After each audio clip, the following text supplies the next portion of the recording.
Racing just is started. We have threshold break quickly at a start. Down the inside is Born to Be Queen. Then moving up now on the outside is Miss Mitty in the middle portion in Red Mustang.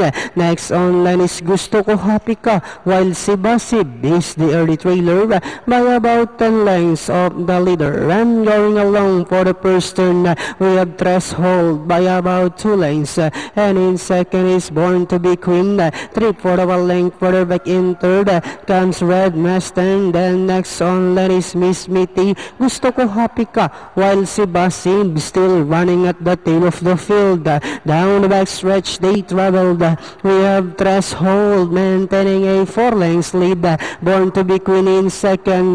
Red Mustang moving up on the outside. Miss Mitty, Gusto Ko Happy Ka is racing in fifth, while si Basib is still running at the tail of the field. Last 400 meters of the race, we have Threshold maintaining a length and a half lead.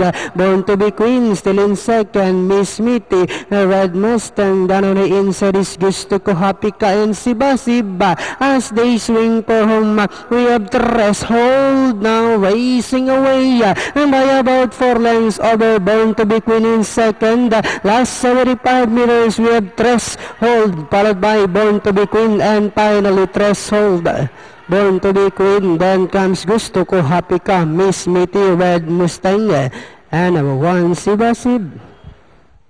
4256 40